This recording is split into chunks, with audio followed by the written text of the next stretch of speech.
నమస్తే అండి. Welcome to my channel Lakshmi Ramana recipes. ఈరోజు మనం ఒక మంచి రుచికరమైన ట్రెడిషనల్ స్వీట్ రెసిపీని ప్రిపేర్ చేసేసుకుందామండి. అదేంటంటే రవ్వ కర్జికాయలండి. చాలా టేస్టీగా ఉంటాయి. చూడండి ఎంత క్రిస్పీగా ఉన్నాయో. చాలా ఈజీగా మనం టేస్టీగా ప్రిపేర్ చేసేసుకొని స్టోర్ చేసేసుకోవచ్చండి. మామూలుగా మనం కర్జికాయను కూడా చాలా రకాలుగా చేస్తూ ఉంటాం. కానీ ఈరోజు నేను ఈ రవ్వ కర్జికాయని ఎలా ప్రిపేర్ చేశానో కావలసిన పదార్థాలు, తయారీ విధానం ఒకసారి చూద్దామండి. ముందుగా ఒక మిక్సింగ్ బౌల్ తీసేసుకొని ఒక పావు కేజీ గోధుమ పిండి తీసేసుకొని కొద్దిగా ఒక చిటికెడు మాత్రమే సాల్ట్ వేసేసుకొని ఒక టేబుల్ స్పూన్ నెయ్యి వేసుకొని ఈ పిండినంతా కూడా ఒకసారి బాగా కలిపేసేసుకోవాలండి. చూడండి ఈ విధంగా కలుపుకున్న తర్వాత కొద్దిగా నీళ్లు వేసుకుంటూ పిండిని మనం చపాతీ పిండిని ఎలా కలుపుకుంటామో ఆ విధంగా కలిపేసేసుకోవాలి.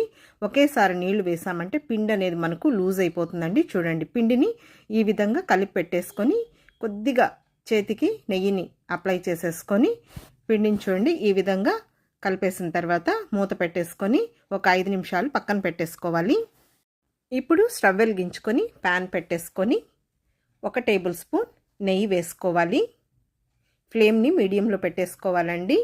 ఇప్పుడు ఇందులో ఒక 2 టేబుల్ స్పూన్ల సన్నగా కట్ చేసుకున్న బాదం ముక్కలు వేసేసుకోవాలండి. వీటిని మీడియం ఫ్లేమ్లో ఒక 2 నిమిషాలు ఇలా కలుపుకుంటూ ఫ్రై చేసేసుకోవాలి. ఇప్పుడు బాదం ముక్కలు కొద్దిగా వేగిన తర్వాత 2 టేబుల్ స్పూన్లు సన్నగా కట్ చేసుకున్న జీడిపప్పు ముక్కలను కూడా వేసేసుకొని వీటిని కూడా ఒక 2 నిమిషాలు ఇలా కలుపుకుంటూ మీడియం ఫ్లేమ్లో ఫ్రై చేసేసుకోవాలి. ఇలా రవ్వ కజ్జికాయల్లో కొంచెం మనం డ్రై ఫ్రూట్స్ వేసుకుంటే టేస్ట్ అనేది బాగుంటుందండి. ఇప్పుడు అవి వేగిన తర్వాత ఇందులో ఒక మీడియం సైజ్ కప్పు బొంబాయి రవ్వ కూడా వేసేసుకొని ఈ బొంబాయి రవ్వను కూడా మీడియం ఫ్లేమ్లో ఇలా కలుపుకుంటూ ఒక 4 నిమిషాలు మంచి దోరగా వచ్చే వరకు, కమ్మటి వాసన వచ్చే వరకు ఫ్రై చేసేసుకోవాలి.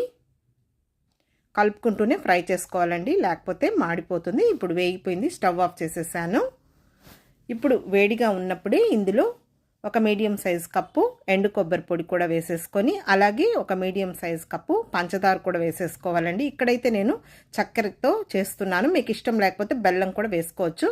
అలాగే ఒక 5 ఇలాచీలని కొద్దిగా చక్కెర వేసేసుకొని మిక్సీ పట్టి వేసేసానండి.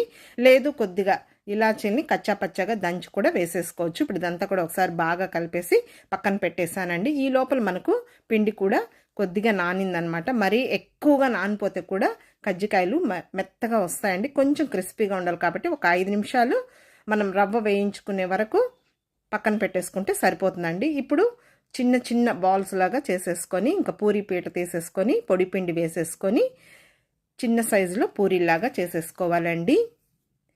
మరీ పలుచగా కాకుండా అలాగని మందంగా కాకుండా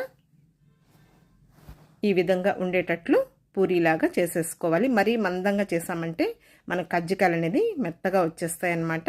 ఇప్పుడు ముందుగా మనం రెడీ చేసి పెట్టుకున్నాం కదా అండి ఈ రవ్వ, ఎండు కొబ్బరి, ఇదంతా కూడా ఈ పూరి మధ్యలో పెట్టేసుకోవాలి. ఫిల్లింగ్ చేసేసుకోవాలన్నమాట. దీన్ని మనం అంటే మనకు ఎంత కావాలనో అంత ఫిల్ చేసేసుకోవాలి. మరీ ఎక్కువ పెట్టామంటే బయట వచ్చేస్తుందండి. ఇప్పుడు కొద్దిగా వాటర్ని ఆ పూరికి చుట్టూరు ఇలా లైట్గా స్ప్రెడ్ చేసేసుకోవాలి.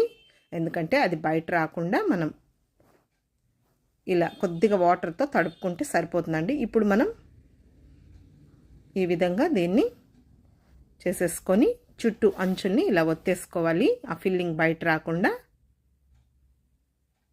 అదంతా బయట వచ్చిందనుకోండి మనకు ఆయిల్ అంతా కూడా మాడిపోయి ఇదవుతుంది. ఇప్పుడు ఒక ఫోర్క్ తీసేసుకొని ఈ విధంగా చుట్టూ అంచులకు ఈ విధంగా ప్రెస్ చేసేసుకోవాలి. లేదు మనకు కజ్జికాయలు ఒత్తుకుంటాం కదా అండి, అందులో కూడా వేసేసుకోవచ్చు. లేదు ఇలా సింపుల్గా ఫోర్క్తో కూడా ప్రెస్ చేసేసుకోవచ్చు.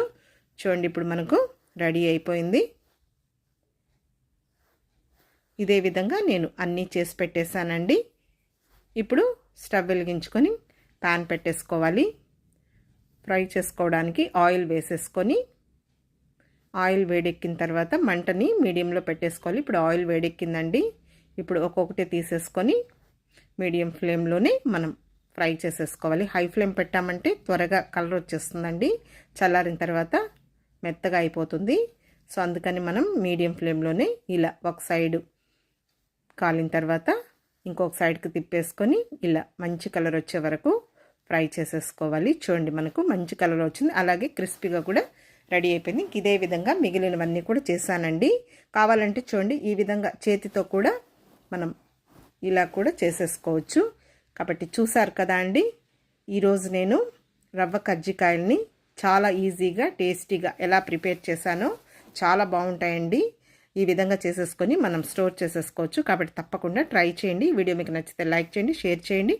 కొత్తగా చూస్తున్న వారు ఛానల్ని సబ్స్క్రైబ్ చేసుకోండి. ఇంకొక మంచి వీడియోతో మళ్ళీ కలుద్దాం. నమస్తే అండి.